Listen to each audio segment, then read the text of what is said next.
প্রতিদিনের ক্লান্তি ভুলে দীর্ঘ 15 দিন পর আজকে সেই বাড়ি ফিরবো। আমার অপেক্ষার প্রহরটি শেষ হবে, যেহেতু আজকে বৃহস্পতিবার আমার মামুনির সঙ্গে দেখা হবে।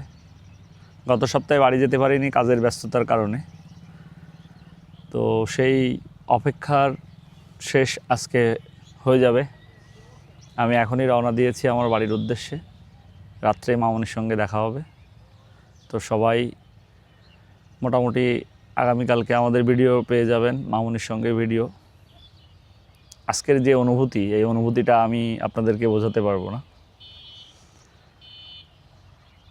আসলে একজন বাবা তার সন্তানকে ছেড়ে দূরে থাকলে যে কতটা কষ্ট পেতে হয়, সে যারা থাকে তারাই বুঝে। বাস্তবতা মেনে আমাদেরকে সামনে এগিয়ে যেতে হবে। সবাই আমাদের জন্য দোয়া করবেন, ভালো থাকবেন, সবাই আমাদের পাশেই থাকবেন।